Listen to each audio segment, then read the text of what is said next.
Eski dost. Sonbaharın ilk günleriydi. İstanbul'un dar sokaklarından birinde, taş duvarlı eski bir konakta yaşayan Kemal Bey, pencerenin önündeki koltuğunda oturmuş, elindeki fincanla kahvesini yudumlarken dışarıyı seyrediyordu. 75 yaşına basmıştı, saçları bembeyaz, yüzü kırışıklarla doluydu ama gözlerinde hala o eski günlerin parıltısı vardı. Kapı çaldı. Hizmetçi Fatma Hanım koşarak kapıya gitti. Bir süre sonra yanına geldi. "Beyefendi, sizin için bir misafir gelmiş.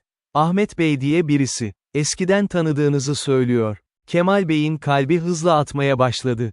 Ahmet mi? O Ahmet miydi acaba? 50 yıldır görmediği, birlikte büyüdüğü, sonra aralarına soğukluk giren Ahmet mi? "İçeri al sana Fatma Hanım." Kapıdan içeri giren adam, Kemal Bey kadar yaşlıydı. Bastonu ile yavaş yavaş yürüyordu. İkisi birbirlerine uzun uzun baktılar. "Kemal," dedi Ahmet, sesi titreyerek. "Ahmet, sen misin gerçekten?" İki eski dost, 50 yılın özlemini bir kucaklaşmaya sığdırmaya çalıştılar. Oturdular. Kahveler geldi. Aralarında tuhaf bir sessizlik vardı. Anlatacak o kadar çok şey vardı ki nereden başlayacaklarını bilemediler. Sonunda Ahmet konuştu. "Biliyorum, çok geç kaldım. 50 yıl, 50 uzun yıl geçti aramızdan. Her gün seni düşündüm ama gelemedim. Gurur, öfke, inat. Bunların hepsi beni esir aldı." Kemal Bey gözlerini yumdu. O günler canlandı zihninde. Gençliklerinde iş ortağıydılar. Boğaz'da küçük bir ticaret şirketi kurmuşlardı. Her şey güzel gidiyordu ta ki o kadın çıkana kadar aralarına. Selma. O güzel, zarif, okumuş Selma. İkisi de aşık olmuştu ona. Ama Selma, Ahmet'i seçmişti. "O günleri ben de unutmadım," dedi Kemal Bey. "Ama artık bunların hiçbirinin önemi yok. Biz birbirimize küsmeseydik, hayatımız ne kadar farklı olurdu kim bilir." Günler geçtikçe iki eski dost yeniden bir araya gelmeye başladılar. Ahmet her gün geliyordu Kemal Bey'in konağına. Bazen saatlerce konuşurlar, bazen sadece sessizce otururlar, pencereden boğazı seyrederlerdi.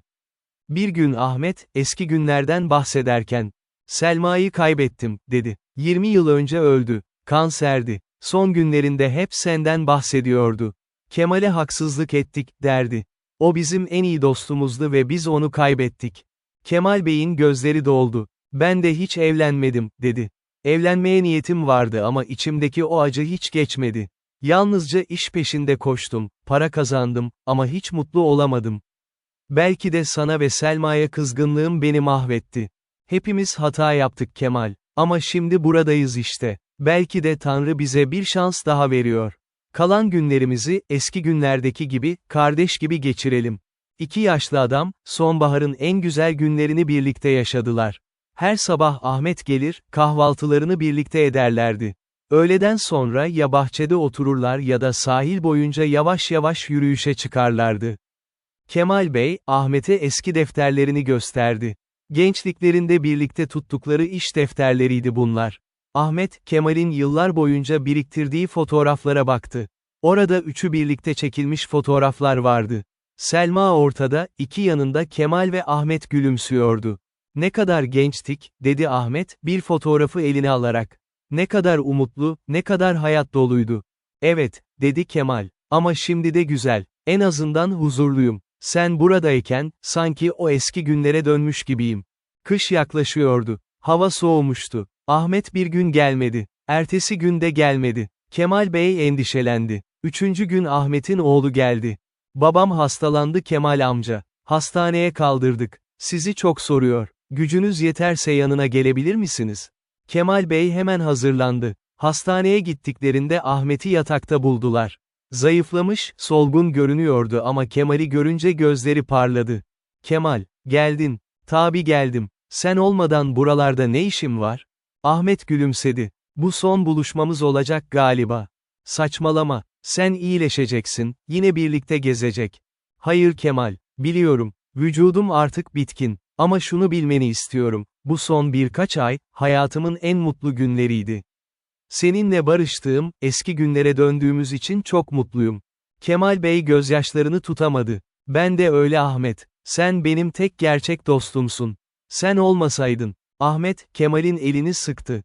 "Arkadaşlık, gerçek arkadaşlık ölmez Kemal. 50 yıl ayrı kaldık ama ruhlarımız hep birlikteydi. Ve şimdi, bu son anlarda bile, sen yanımdasın. Daha ne isteyebilirim ki? Ahmet bir hafta sonra öldü. Cenazesinde Kemal Bey gözyaşları içinde duruyordu. Ama acı çekmiyordu. Çünkü biliyordu ki dostluklarını tamir etmişlerdi. Son günlerini birlikte geçirmişlerdi. Eve döndüğünde, Ahmet'in son gelişinde getirdiği bir zarfı buldu.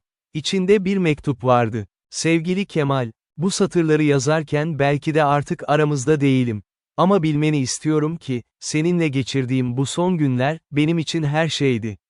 Ömrümün en büyük hatasının, seninle aramıza soğukluk girmesine izin vermek olduğunu anladım. 50 yıl kaybettik. Ama en azından son günlerimizde birlikte olduk. Bu bile bir lütuf. İnsanın gerçek dostuna tekrar kavuşması, tekrar onunla gülmesi, eski günleri anması. Bundan büyük mutluluk var mı? Sen benim kardeşimsin Kemal. Her zaman öyleydin, her zaman öyle kalacaksın. Beni affettiğin için teşekkür ederim. Ve bil ki, ben de seni çoktan affetmiştim. Artık dinlenme zamanı. Ama emin ol, nerede olursam olayım, seni düşüneceğim. Sonsuz sevgiyle, Ahmet. Kemal Bey mektubu okurken ağlıyordu ama aynı zamanda gülümsüyordu. Pencereden dışarı baktı. Kar yağmaya başlamıştı. Beyaz taneler yavaşça yere iniyordu. Ve o anda anladı ki dostluk, gerçek dostluk, ne zaman ne kadar uzak düşülürse düşülsün, asla ölmezdi. Ahmet gitmişti ama onun hatırası, o güzel günlerin anısı sonsuza kadar Kemal'in kalbinde yaşayacaktı. Elindeki kahve fincanını kaldırdı. Sana Ahmet, dedi sessizce. İhtiyar dostuma. Ahmet'in ölümünden sonraki günler Kemal Bey için çok zor geçti. Her sabah uyanıp kapının çalmasını bekliyordu.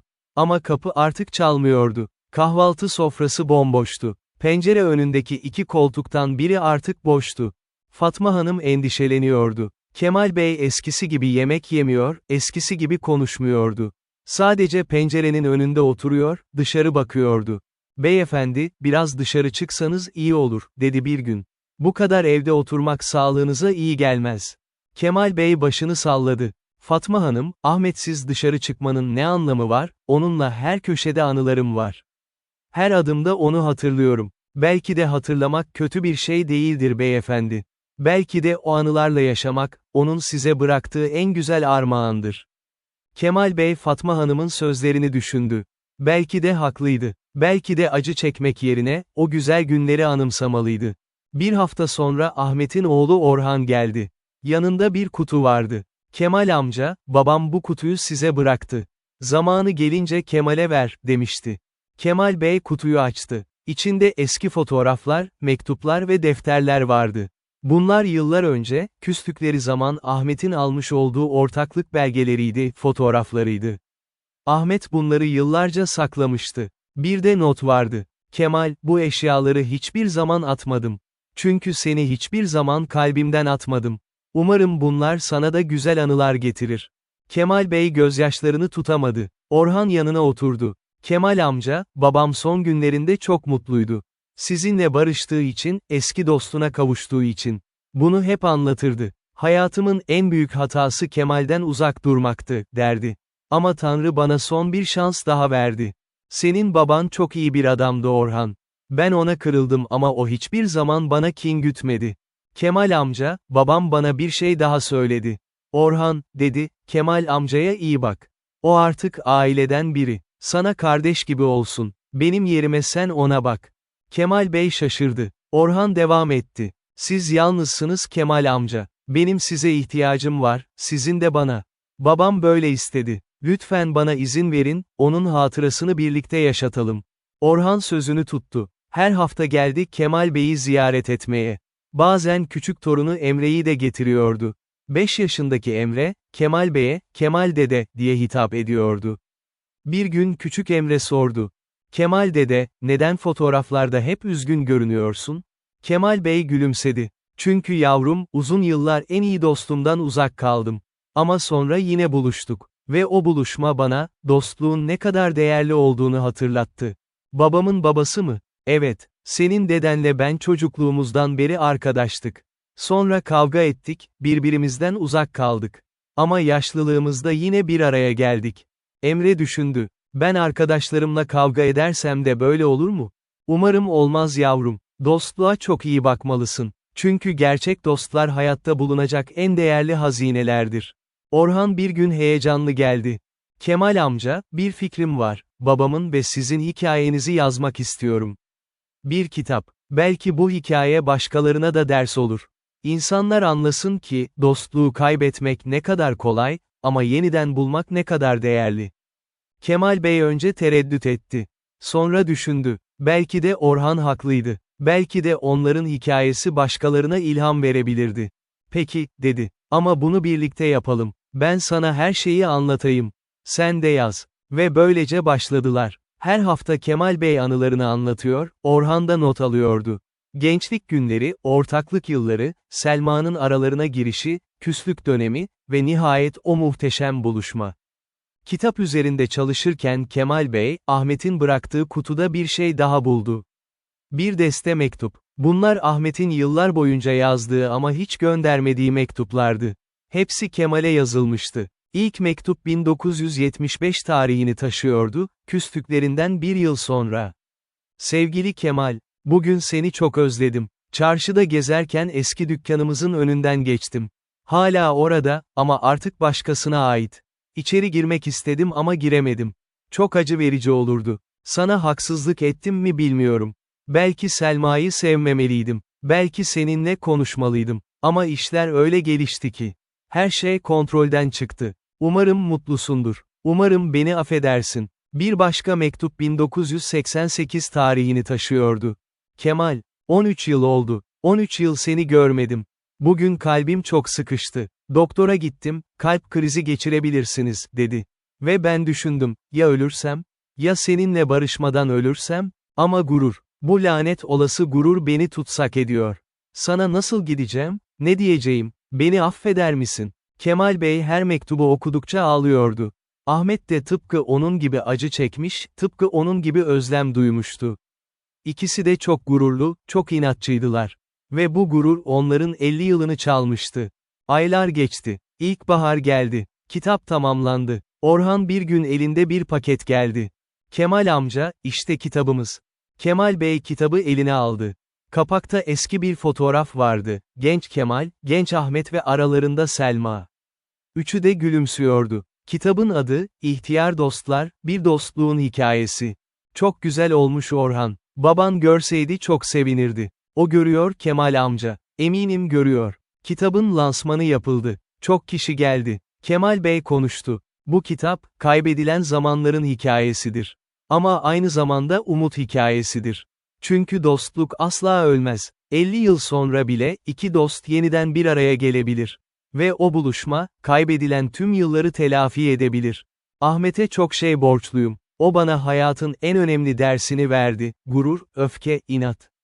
Bunların hiçbiri dostluktan daha önemli değildir. Affetmek, barışmak, kucaklaşmak. İşte bunlar gerçekten önemlidir. Kitabın yayımlanmasından sonra beklenmedik bir şey oldu. Selma'nın yeğeni Ayşe Hanım ortaya çıktı. Elinde Selma'nın günlüğü vardı. Kemal Bey, teyzem size bunu bırakmıştı. Ama vefat ettiğinde ben çok gençtim, unuttum. Kitabınızı duyunca aklıma geldi. Sanırım bunu okumalısınız. Kemal Bey günlüğü açtı. Selma'nın el yazısıydı. Sayfalar arasında bir tarih gözüne çarptı, 15 Haziran 1974. Küslüğün başladığı yıl. Bugün Kemal ve Ahmet arasında korkunç bir kavga oldu. İkisi de beni seviyor. Ama ben Ahmet'i seçtim. Kemal'in yüzündeki hayal kırıklığını hiç unutmayacağım. Ama şunu bilmiyorlar, ben aslında ikisini de seviyorum. Ahmet'i romantik anlamda, Kemal'i ise bir kardeş gibi. Kemal benim en iyi arkadaşımdı. Onunla her şeyi konuşabilirdim. Ama Ahmet başkaydı. Kalp öyle istedi. Keşke ikisi de anlaşabilse. Keşke benim yüzümden aralarına soğukluk girmese. Çünkü onlar birbirlerini çok seviyorlar. Bu aşikar. Kemal Bey sayfaları çevirdi. Yıllar sonraya ait bir kayıt buldu. Hastalığım ilerliyor. Biliyorum fazla zamanım yok. Ahmet'e her gün Kemal'den bahsediyorum. Git, bul onu, barış, diyorum. Ama o da benim kadar inatçı. Keşke onları barıştırabilseydim. Bu benim en büyük arzum. İki en sevdiğim adamın birbirlerinden uzak kalması beni çok üzüyor. Umarım bir gün, belki benim öldükten sonra, yeniden bir araya gelirler. Kitap çok tutuldu. İnsanlar Kemal Bey'i tanımak, onunla konuşmak istiyordu. Çoğu kendi hayatlarından örnekler veriyordu. Ben de ağabeyimle küsüm. 20 yıl oldu görüşmeyeli. Kitabınızı okuyunca anladım ki, gurura değmez. Yarın gidip barışacağım. Benim en iyi arkadaşımla bir kadın yüzünden kavga etmiştik. 10 yıl geçti. Ama artık biliyorum ne yapmam gerektiğini. Belediye, kitabın başarısından sonra bir karar aldı. Sahil kenarında, Kemal ve Ahmet'in her gün yürüyüş yaptıkları yerde bir heykel dikilecekti. İki yaşlı adam, yan yana oturmuş, denize bakıyor olacaklardı. Heykelin açılış gününde Kemal Bey oradaydı. Orhan ve Emre de yanındaydı. Belediye başkanı konuştu. Bu heykel, dostluğun simgesidir. Hayat bazen bizi sevdiklerimizden ayırır. Ama gerçek dostluk, zamanın ötesindedir. Kemal Bey ve Ahmet Bey'in hikayesi hepimize ders olsun. Gurur, öfke, inat. Bunların hiçbiri sevgiden, dostluktan, affetmekten daha önemli değildir. Örtü açıldığında Kemal Bey heykeli gördü. Pirinçten yapılmıştı. İki yaşlı adam, omuz omuza, denize bakıyordu. Aralarında sıcak bir dostluk hissi vardı. Kemal Bey heykele dokundu. Ahmet, işte buradayız. Artık hep birlikte olacağız. Artık kimse bizi ayıramayacak. Kış yine geldi. Kemal Bey 80 yaşını deviriyordu. Sağlığı bozulmaya başlamıştı. Orhan her gün geliyordu. Bir kar yağışlı gün Kemal Bey, Orhan'a dedi ki, Orhan, biliyor musun, ben artık hazırım. Yaşamak güzeldi, özellikle son yıllarım. Ahmet'le barıştık, sen benim hayatıma girdin, hikayemiz kitap oldu. Daha ne isteyebilirim? Kemal amca, öyle şeyler söylemeyin. Daha çok zamanınız var. Hayır evladım, insan bunu hissediyor. Ama korkumum yok. Çünkü biliyorum ki Ahmet orada beni bekliyor. Yine birlikte olacağız. Yine konuşacağız, güleceğiz. O gece Kemal Bey rüyasında Ahmet'i gördü. Genç Ahmet'ti. Gülümsüyordu. Kemal, gel artık. Burada seni bekliyorum. Çok hikaye anlatacağım sana. Kemal Bey de gülümsedi. Geliyorum dostum. Geliyorum. Kemal Bey sabah uyanmadı. Huzur içinde, tatlı bir uykuyla göçtü. Yüzünde hafif bir gülümseme vardı. Cenazesi Ahmet'in mezarının yanına defnedildi. İki eski dost, şimdi sonsuza kadar yan yanaydılar. Kitap hala satılıyor. Her yıl binlerce insan sahildeki heykeli ziyaret ediyor. Çiftler, dostlar, kardeşler. Herkes orada fotoğraf çektiriyor. Çünkü o heykel artık bir simge olmuştu. Dostluğun, affetmenin, barışmanın simgesi. Emre büyüdü. Üniversiteyi bitirdi. Gazeteci oldu. İlk röportajı, dedesinin ve Kemal dedesinin hikayesi üzerine oldu. Başlığı, Dostluk Ölmez, iki ihtiyar dostun mirası. Ve böylece hikaye nesilden nesile aktarıldı. Kemal ve Ahmet artık yoktular ama onların dostlukları, onların aşkları, onların barışmaları hep yaşadı. Çünkü gerçek dostluk ölmez. Zaman geçer, mevsimler değişir, insanlar göçer. Ama gerçek sevgi, gerçek dostluk sonsuza kadar kalır. Ve her kar yağışında, sahildeki heykel kar örtüsüyle kaplanır. İki dost, yan yana, sonsuza kadar denize bakar. Tıpkı o güzel sonbahar günlerinde olduğu gibi. Tıpkı 50 yıl sonra yeniden bir araya geldikleri o mübarek günlerde olduğu gibi. Hikaye biter. Ama dostluk asla bitmez. Dostluk, hayatın en değerli armağanıdır. Onu kaybetmek kolaydır, onu bulmak zordur. Ama onu korumak, işte o, gerçek bir sanattır.